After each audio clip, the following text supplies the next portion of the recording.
Dahulu kala, di suatu desa kecil dekat lembah yang asri, tersebutlah dua bersahabat bernama Embro dan Pipo.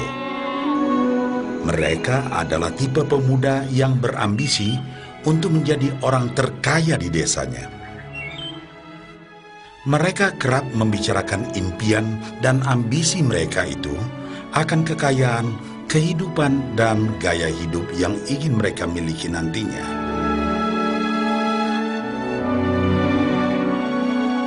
Mereka tidak takut untuk bekerja keras, hanya saja mereka masih belum mendapatkan kesempatan untuk dapat mewujudkan cita-cita mereka.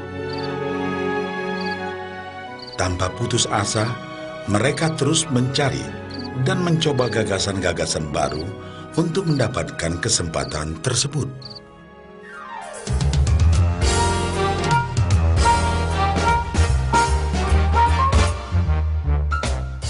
Hingga suatu hari, kesempatan itu pun datang.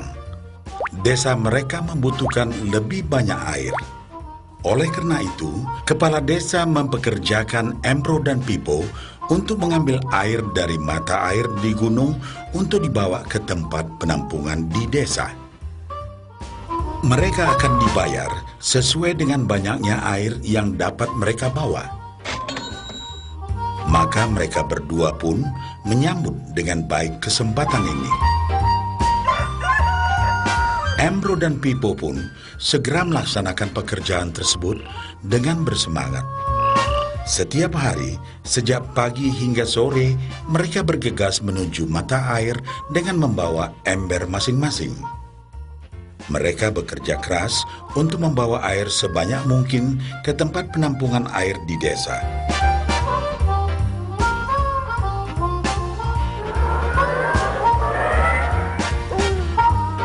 Menjelang sore hari, mereka pun pulang dengan membawa upah dari hasil jerih payah mereka hari itu. Embro merasa puas sekali dengan pekerjaannya itu dan besarnya upah yang ia dapatkan. Dia yakin bahwa dengan pekerjaannya ini, ia bisa segera mewujudkan cita-citanya.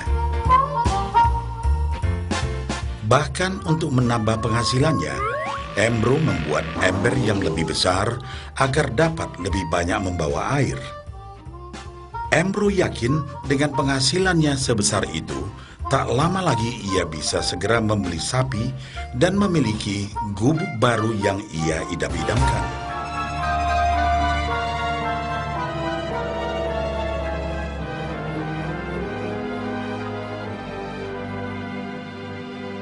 Lain halnya dengan Pipo. Dia merasa tidak nyaman dengan cara yang mereka lakukan itu. Ia mencari cara yang lebih nyaman untuk mendapatkan lebih banyak uang. Suatu hari, Pipo mendapat sebuah gagasan.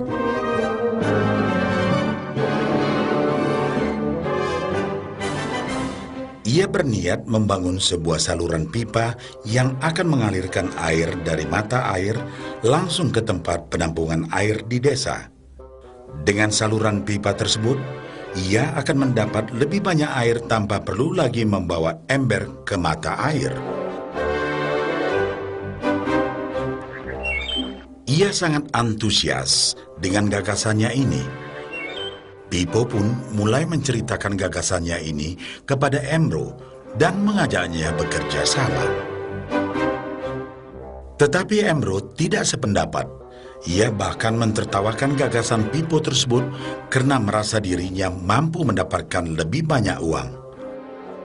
Embro pun lebih sering lagi mengambil air dengan ember dan bahkan menggunakan ember yang lebih besar agar dapat membawa lebih banyak air ke desanya.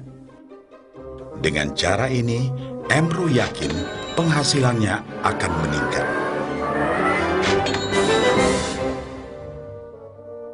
Pipo akhirnya memutuskan untuk mewujudkan sendiri gagasannya itu. Dia mengerti bahwa tidaklah mudah untuk membangun dan menyelesaikan saluran pipa tersebut.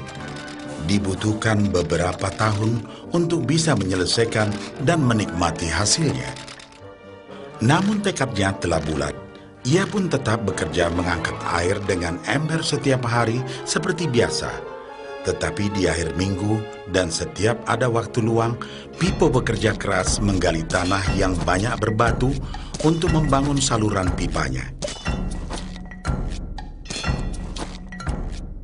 Pada bulan-bulan pertama, hasilnya hampir tidak kelihatan. Orang-orang desa mulai banyak mentertawakan dan mencemooh Pipo.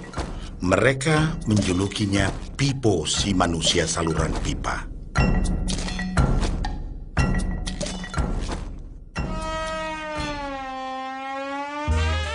Sementara itu, penghasilan Embro telah meningkat 2 kali lipat. Ia sudah berhasil membeli sapi dan memiliki gubuk baru yang lebih besar. Gaya hidupnya pun sudah mulai berubah.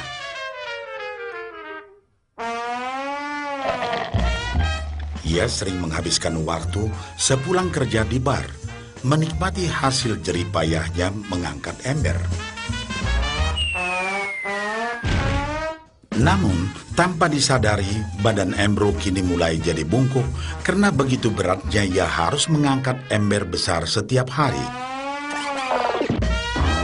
Raut mukanya pun terlihat kelelahan.